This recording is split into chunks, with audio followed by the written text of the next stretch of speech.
Ta audycja nie służy temu, aby straszyć właścicieli mieszkań czy innych nieruchomości, domów, że te nieruchomości mieszkalne ich mogą stracić na wartości z powodu jakiegoś rozporządzenia, którego projekt właśnie powstał.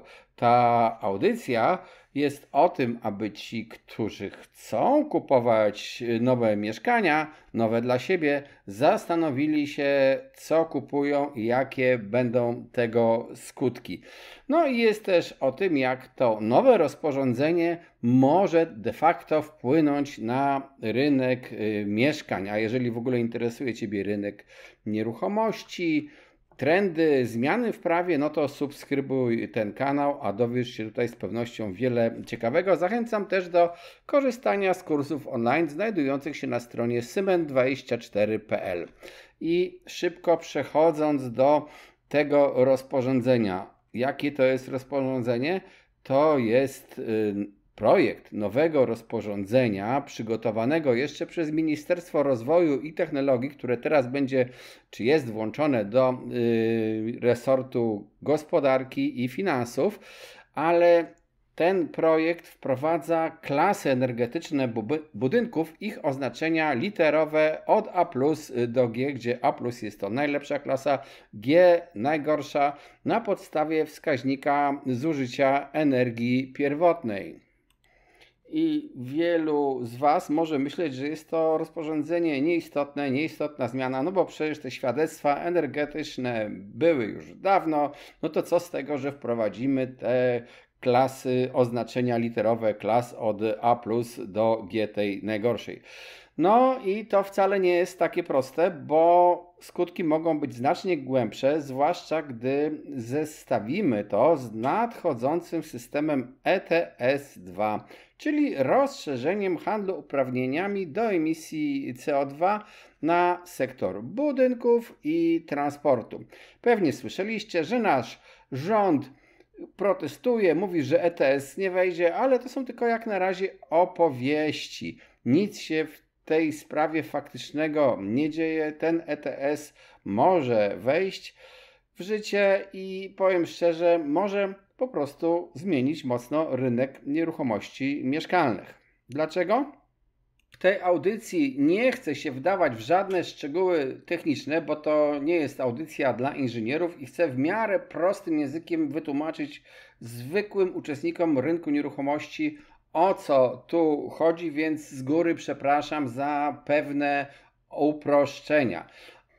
Otóż sęk w tym, że klasa C została de facto przejęta jako próg efektywności, do którego powinny dążyć wszystkie budynki mieszkalne. Choć nie ma jeszcze obowiązku jej osiągnięcia, można się spodziewać, że to stanie się minimalnym standardem i mogą się warunki takie pojawić na przykład w umowach kredytowych, jakichś dopłatach, czy też w możliwości legalnego wynajęcia mieszkania, jeżeli budynek będzie, czy mieszkanie będzie miało tą klasę C. A problem polega na tym, że w zasadzie prawie wszystkie budynki, które były zaprojektowane, podkreślam zaprojektowane, nie wybudowane, zaprojektowane, to różnica, przed 2017 rokiem, no to jest mocno wątpliwe, czy one tę klasę C mają. Nawet te takie termomodernizowane budynki, też których termomodernizacja była przed tym rokiem, takiej klasy no niemal z pewnością nie mają. No chyba, że ktoś był jakimś maniakiem energooszczędności i po prostu wybudował swój budynek, podchodząc do niego mocno nadmiarowo w stosunku do obowiązujących w tamtych czasach norm. I może się zdarzyć, że banki komercyjne, dbając o swój własny interes, z jakimś czasem będą coraz mocniej ograniczały finansowanie zakupu w mieszkania z klasą D i niższych klasach, albo oferując znacznie gorsze warunki kredytowe, na przykład wyższe oprocentowanie, wkład własny wymagany większy, krótszy okres kredytowania. Dlaczego? Dlatego, że banki po prostu mogą uznać, że te takie budynki w tej takiej gorszej klasie mogą po prostu tracić na wartości, być mniej chętnie kupowane, no bo po prostu są droższe w eksploatacji, wobec tego ich chociażby wartość nie będzie rosła z czasem, tak jak innych mieszkań i też sama wartość zabezpieczenia tego banku będzie relatywnie spadała w stosunku do tego, jak będzie się zachowała wartość budynków bardziej energooszczędnych. W praktyce może się okazać, że nieruchomości z klasą G lub F mogą stać się w cudzysłowie niefinansowalne, a tym samym praktycznie niesprzedawalne w sposób inny niż zakup za gotówkę. I wiemy dobrze, jakim dzisiaj problemem jest wycena i sprzedaż mieszkania w budynku spółdzielczym, gdy na przykład prawa do gruntu są nieuregulowane i gdzie nie można założyć księgi wieczystej i banki po prostu nie chcą tego finansować, więc Twoim kupcem może być też ten nabywca tylko gotówkowy i wiemy, że sprzedaż sama takiego mieszkania jest trudniejsza, a czasem po prostu za niższą cenę musi się odbyć. W dodatku ETS 2 ma objąć sektor budynków począwszy od 2027 roku i on zakłada, że emisje z budynków, zużycie gazu, węgla, oleju opałowego będą obciążone opłatami za CO2, które będą stopniowo rosnąć, co oznacza, że koszty eksploatacyjne mieszkań w nieefektywnych budynkach będą po prostu coraz wyższe, a właściciele zapłacą więcej, no nawet kilkaset albo jeszcze więcej złotych rocznie. Będzie to doliczane do rachunków za energię. Przy domach to ten koszt może być jeszcze większy, więc osoby posiadające lokale w klasach F i G będą narażone na wyższe koszty życia, co może po prostu doprowadzić właśnie do obniżenia wartości tych nieruchomości. Zatem najemcy też nie będą koniecznie chcieli wynajmować mieszkań swoich w takich nieruchomościach, które są po prostu droższe w eksploatacji. I tu już powstaje problem. Jak wspomniałem, nie wszystkie budynki spełniają wymogi klasy C. W uproszczeniu klasę C spełniają budynki zaprojektowane zgodnie z przepisami obowiązującymi od 2017 roku. Zaprojektowane, a nie wybudowane, bo przypominam, że projekt jest wcześniej, a budowa się rozpoczyna później, czasem kilka nawet lat później po zrobieniu projektu. 2-3 lata, nie jest to dziwne, że takie jest opóźnienie budowy. Czasami także bardzo dobrze zaprojektowane budynki według norm, które weszły w 2014, mogą spełnić, ale nie muszą, mogą spełnić czasami warunki klasy C. Jakie budynki nie spełniają klasy C? Zazwyczaj nie spełniają jej bloki z wielkiej płyty, które miały na przykład ocieplenie 5-10 cm styropianu. Można tę klasę podnieść, dodając im ocieplenia, wymieniając okna, robiąc jeszcze jakieś dodatkowe inwestycje. Ceglane kamienice to są duże straty przez ściany, dachy, stropodachy, nie spełniają normy. Domy jednorodzinne z lat 80. i 90. też z pewnością tej normy nie spełniają, mają też stare źródła ciepła, nowsze też niekoniecznie. Tanie mieszkaniówki, te budowlane w latach 2000-2013 też nie spełniają tej normy klasy C. Czyli to oznacza, że by te budynki podnieść do tej wyższej klasy, trzeba by po prostu dodać jakąś izolację, wprowadzić być może rekuperację, wymienić źródła ciepła, może wymienić okna, no to już trzeba podejść do każdego przypadku indywidualnie. No ale to oczywiście wiąże się z wydatkami.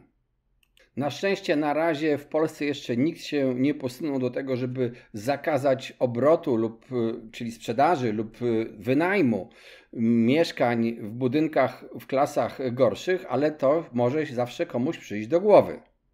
Problemem może być też chęć szybkiego podniesienia klasy energetycznej budynków starych, która może wystąpić we wszystkich na przykład wspólnotach mieszkaniowych, bo jeżeli wszyscy naraz rzucą się na remontowanie, no to nie dość, że to zapotrzebowanie na te wszystkie materiały związane lepszym stanem energetycznym budynku będzie występować w nowym budownictwie, to jeszcze ruszy front duży robót budowlanych, który będzie miał zapotrzebowanie na dokładnie te same materiały. Wzrośnie też zapotrzebowanie na robociznę, co po prostu w sposób oczywisty doprowadzi do wzrostu kosztów.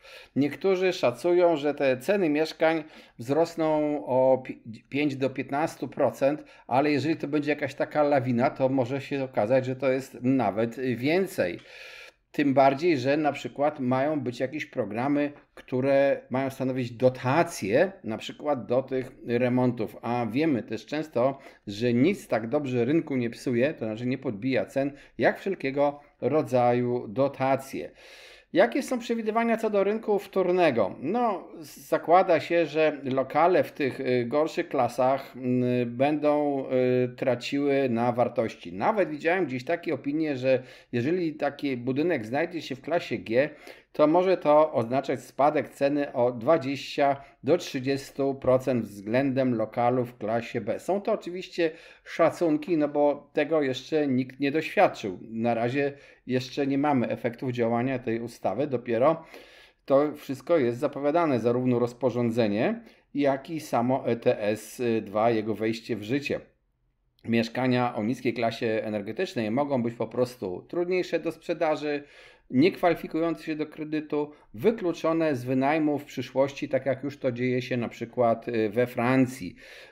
Słowem, pojawi się nowa forma segregacji, czyli segregacji energetycznej rynku mieszkaniowego.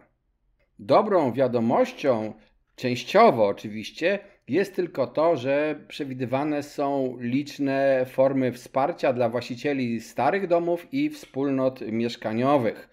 W tym również może być to wsparcie bezzwrotne, ale powiedziałem, że jest to wiadomość częściowo dobra, bo jeżeli państwo udziela, czy też Unia udzieli nam jakiegoś wsparcia, to pytanie jest, skąd to państwo lub ta Unia będą miały pieniądze na to wsparcie. Oczywiście będą musiały te pieniądze najpierw nam zabrać w formie różnego rodzaju podatków, bo przecież pieniądze nie biorą się z drzewa. I trzeba powiedzieć, że te formy pomocy nie są przewidywane dla budownictwa deweloperskiego, czyli całość tych kosztów wyższego standardu będzie pokrywał konsument. Można się spodziewać, że nowe mieszkania w tych wyższych klasach będą cieszyły się wyższym zainteresowaniem, być może będą też taniej kredytowane, czyli tam można spodziewać się wzrostu wartości. W tych najgorszych klasach to można się spodziewać po prostu, że będzie je trudno wynająć, trudno sprzedać, czyli właśnie to wykluczenie, o którym mówiłem. Budynki z początku lat 2000 jest potrzeba modernizacji, ale jest szansa na dotacje. Budynki z wielkiej płyty też mogą po jakimś uzupełnieniu izolacji, po wykonaniu jakichś prac trafić do klasy C.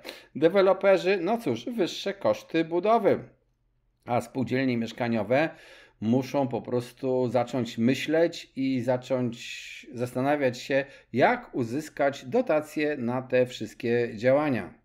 Oczywiście słyszymy, że nasz rząd zapowiada, że on nie dopuści do ETS-2, ale zobaczymy, czy to się stanie. Tak naprawdę to nawet nasz rząd nie tyle chce nie dopuścić, co opóźnić jego wejście o 2 lata, ale tak naprawdę to można powiedzieć, parafrazując Hannibal ante portas, to tuż za rogiem stoi ETS-2, więc jeżeli dzisiaj planujesz zakup mieszkania albo masz jakieś mieszkanie, to zastanów się nad tym, jaką to ma klasę energetyczną i czy warto to, co chcesz kupić w tej chwili kupować, czy może jednak poszukać czegoś nowszego, czegoś lepszego.